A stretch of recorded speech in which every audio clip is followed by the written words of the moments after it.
Hello there, I'm speaking to you as Dark Shades today because this is not really a self-development video, but it's a video that I hope will help certain people address relationship issues.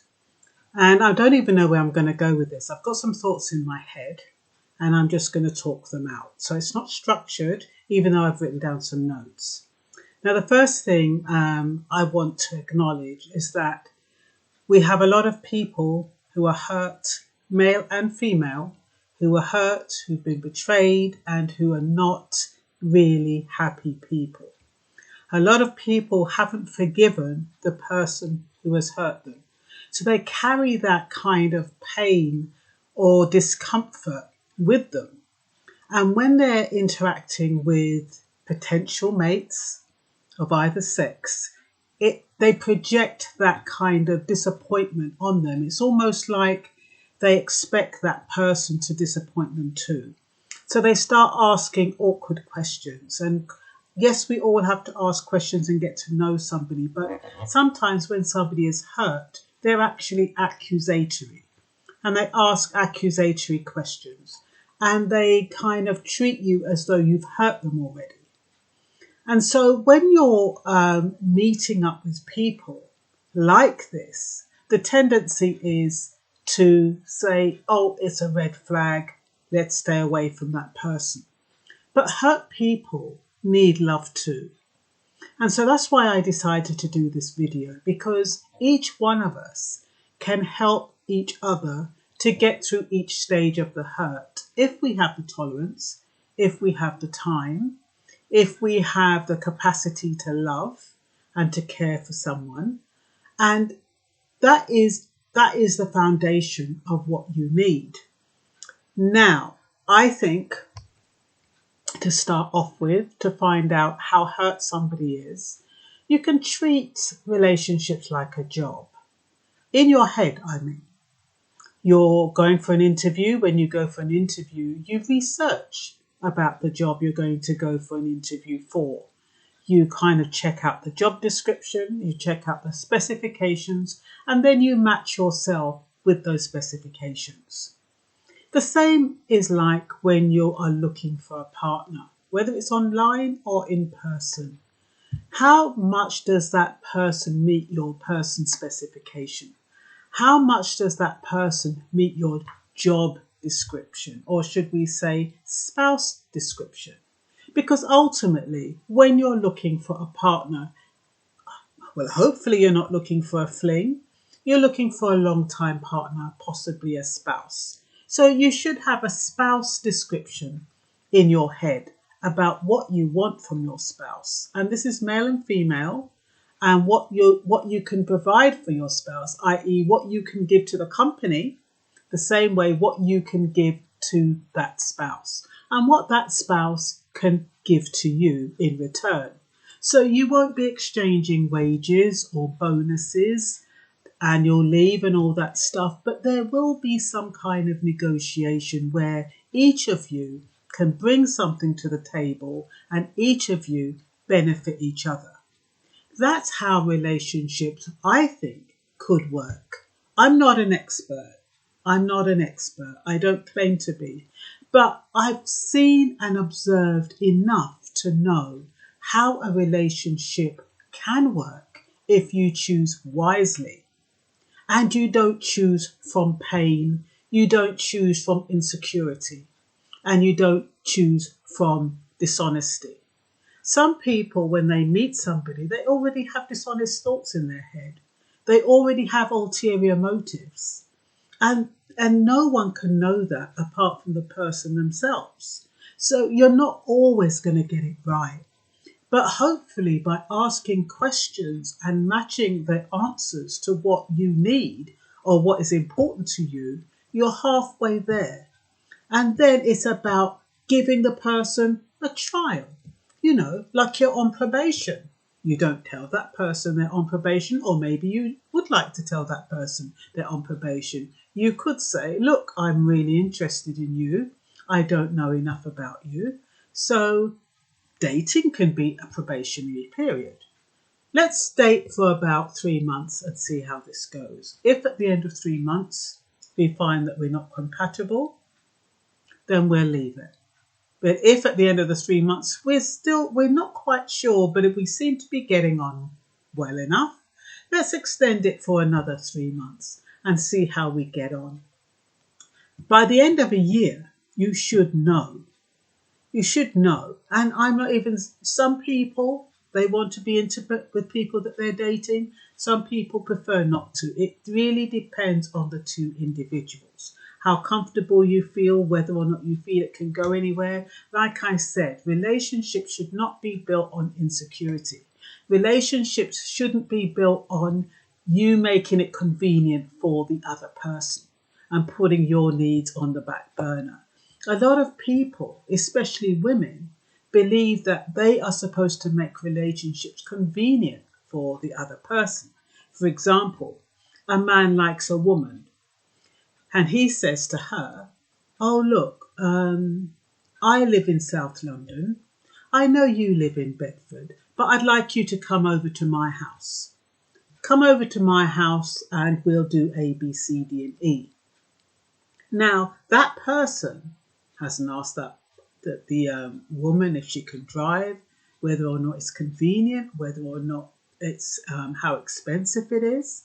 Now, somebody who is considerate would say, especially if it was a first date, they would say, "Look, I'd love to get to know you a little bit better. I know you live quite far away. Shall we meet somewhere in the middle and just go for a coffee or something?" Then you can tell from that, the way that person has approached you, that that person is considerate.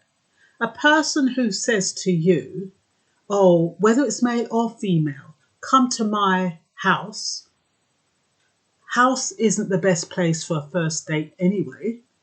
I mean, but anyway, it's not the best place for a first date anyway. Some men do it to prove to the woman that they live on their own. But they don't have to live on their own. Their spouse could be on holiday or something. So it doesn't really prove anything. But I do not think going to someone's house for a first date is a very wise idea. And it shows your standards if you jump up and say, "Oh yeah, I'm going to go down his house. He obviously lives alone. Otherwise he wouldn't want me to go down there." So you have to kind of have your standards and you have to kind of think, hang on a minute. I'm going to go all the way down there. That is my time, my money, and not to mention all the other things that you might want to do on the way. You have to stop off, maybe get something to eat, depending on how far it is. And all that person is doing is sitting there waiting for you to arrive. Does that sound fair? So you have to think about when you're interacting with people, how considerate are they? Are they taking you into account? For example, if a woman says to a man on the first date, "I want to go to this restaurant and it's really expensive," is she willing to pay 50-50 for that? Or is she expecting that man to pay? That shows lack of consideration. If you're going for a first date, you go to, and he asks you where you want to go, choose somewhere modest, choose somewhere moderate. And you might even say, "Okay, thank you for inviting me. Don't worry, I'll pay for the tip or I'll buy the drinks." So you can see where people are coming from. You need to establish from the get-go how considerate a person is, because consideration takes you a long way.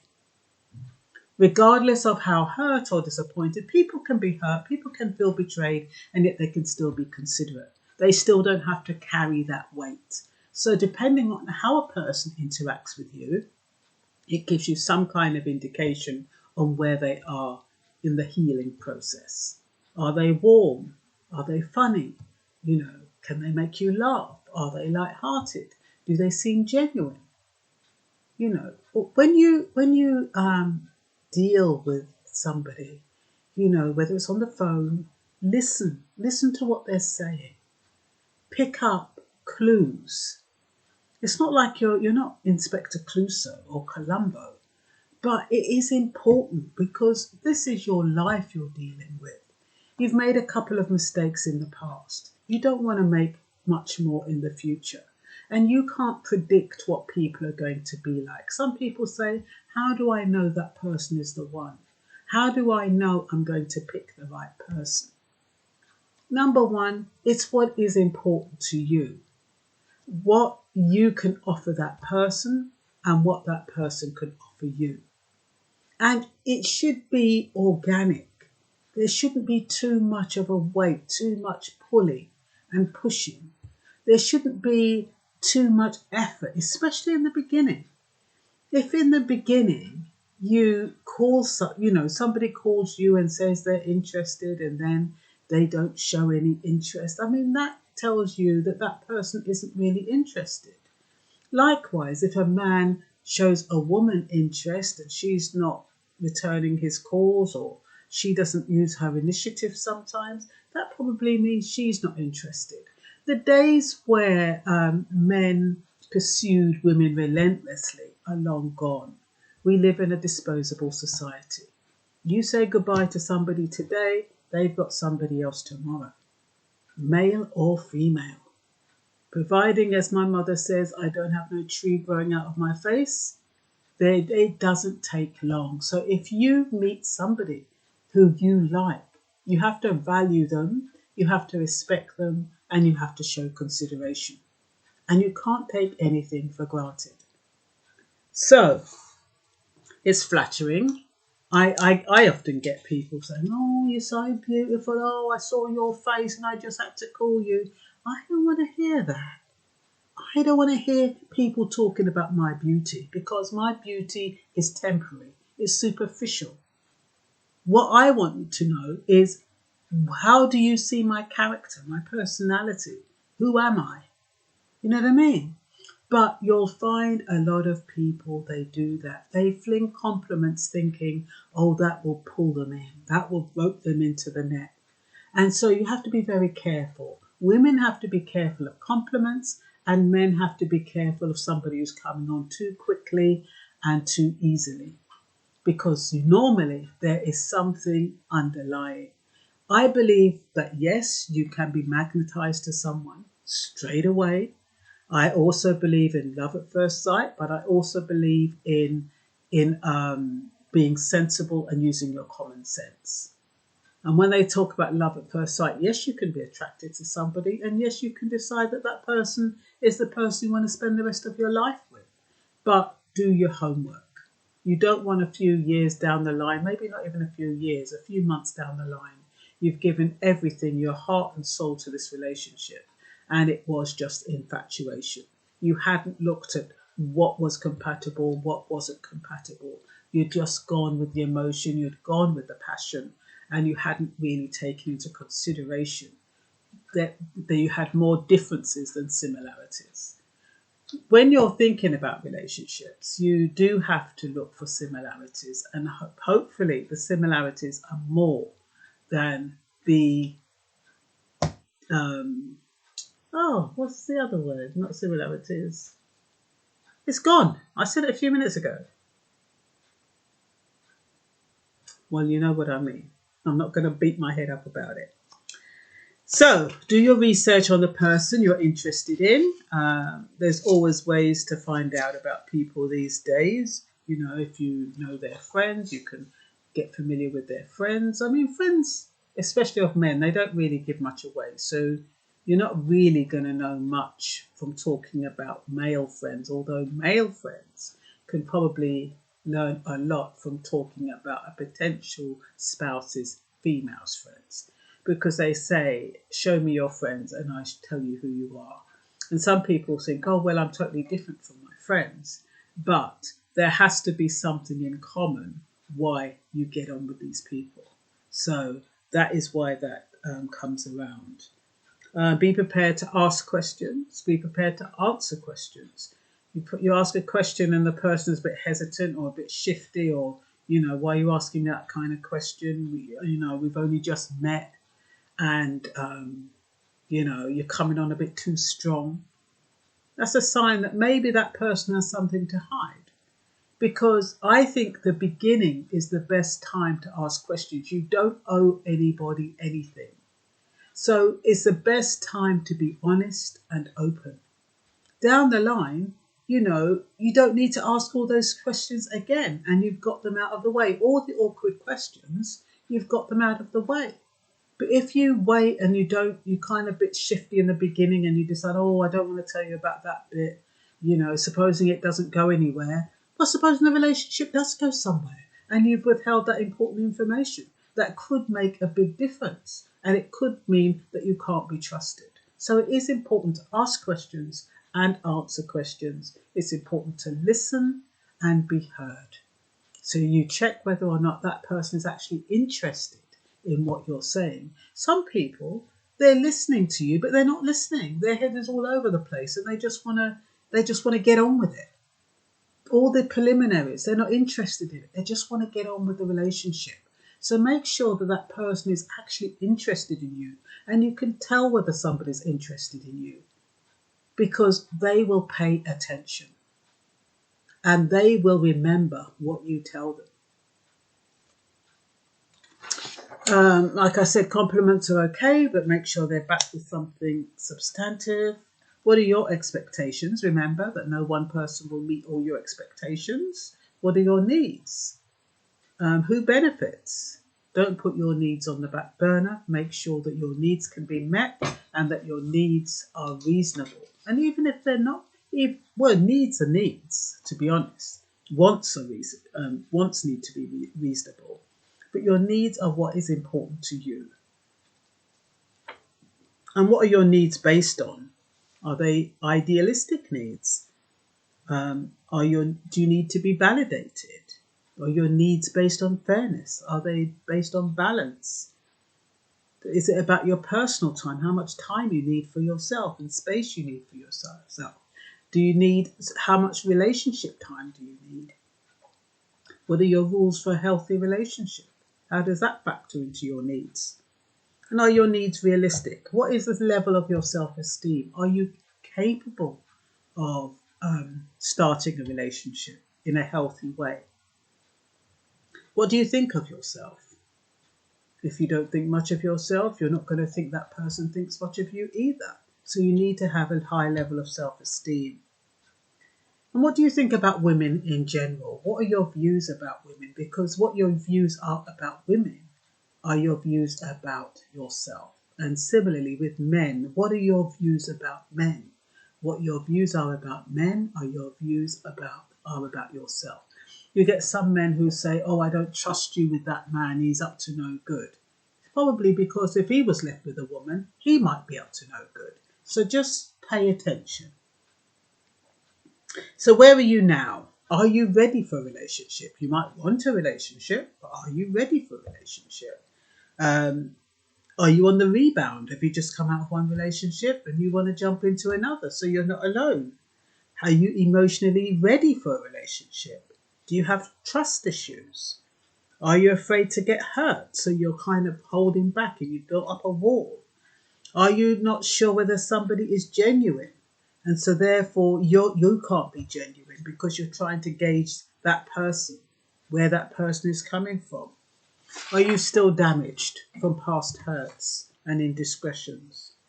Are you depressed? Are you coming out of depression and using somebody to take you out of that depression, to take you out of that loneliness? Some people just want somebody just to keep them company. Now we've got potentially going into lockdown. Some people just want to hang on to anybody, because lockdown's coming. They just want somebody to hang with. They don't care whether they like the person or they're not. They will tolerate that person as long as lockdown is on. And maybe they might grow to like somebody. Maybe they won't. At the end of the lockdown, they might think, oh, blow it. I made a mistake. I don't want that. So we don't want to be using people.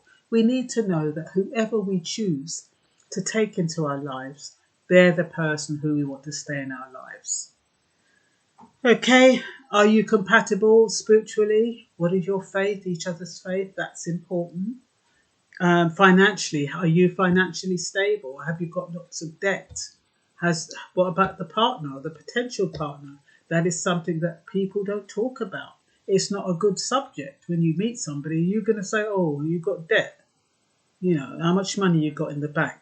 It's a very, very delicate question, but it's important.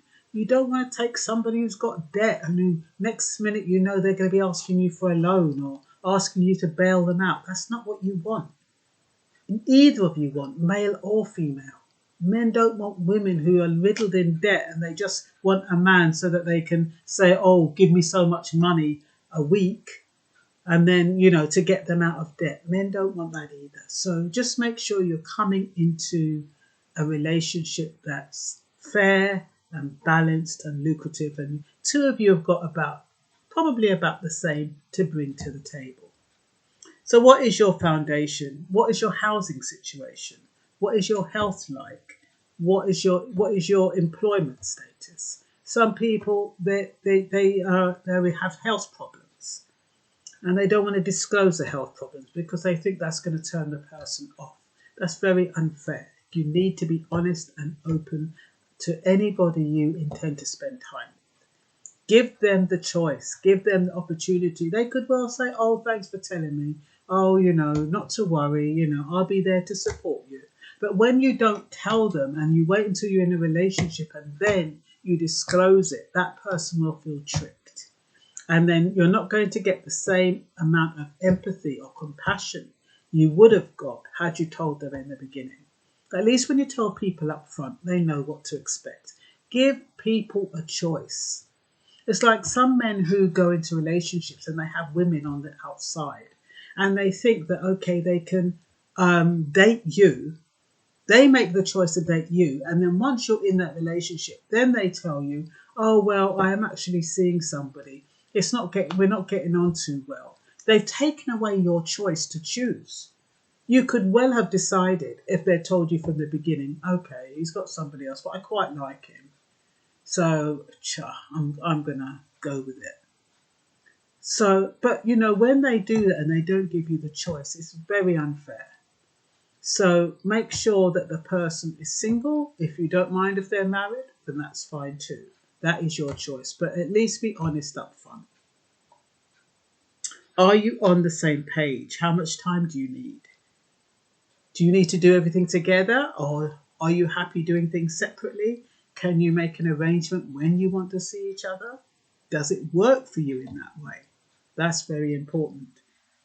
Do they have their own interests and their own friends? That could be quite important for some people. For those people, you have people who are codependent and they do want to be with somebody all the time. And some people those two people are enough for everything. They don't need friends, they don't need anything, those two people are enough. But you have other people who do need to know that they need to get that person out of their hair. If it's for one night a week, they need to know that he's having a boys' night. The man needs to know that that woman is doing something with her friends one night a week. So they have that time to breathe and recuperate. It doesn't diminish how they feel for each other, but it just means that they have time to breathe and recuperate and, let their hair down with their mates. Do you need space? Establish that from the beginning. Don't force spending time together. Figure out a balance. It's not your job to make a relationship convenient for someone else. I think I mentioned that before. What kind of compromises are you prepared to make in a relationship? Remember, no one's perfect. So you will have to make some compromises. What is important? Some people, they won't tolerate somebody who smokes. Somebody might not tolerate somebody who is untidy or unclean. What is your tolerance level? What are you prepared to accept? And what is totally unacceptable? Establish that from the beginning. Some people can look lovely. On the surface, a man could look slick, and then when you go to their yard, it looks like a bomb's hit it and it's not very clean. Similarly, a woman could look wonderful. You go to her yard, she's got all this pile of grease on her stove. The place ain't nice, the bath hasn't been washed. All of those kind of things. If that is important to you, establish that from the beginning. Establish levels of cleanliness. What is important to you? How to attract that special person. Number one, like I said, show interest. Be considerate and kind. Be respectfully persistent. Be honest and authentic. Be reliable and trustworthy. Have integrity and exercise tolerance. And hopefully that works both ways. Look for the similarities and don't focus on the differences. Red flags, how important are they? Are they deal breakers? Forgive small indiscretions. And are they projecting? You know, when you talk about their ex, how do they behave? That's a good one, you know. Are they hostile? Are they angry? Do they get into a little tizzy? You know, do they not want to talk about it? All telltale signs. Ask questions. And I wish you luck for New Year 2022. That's all for now. Oh, and if you are dating online, make sure you exercise safety. Dating online is a totally different ballgame because you do not know who is behind the screen. Anyone can say they are anybody behind the screen. So be very, very careful. I'm not quite sure how you find out, but maybe most people have got a Facebook profile. Make sure they direct you to a Facebook profile. Make sure you check dates. Make sure there's consistencies. I'm not really sure.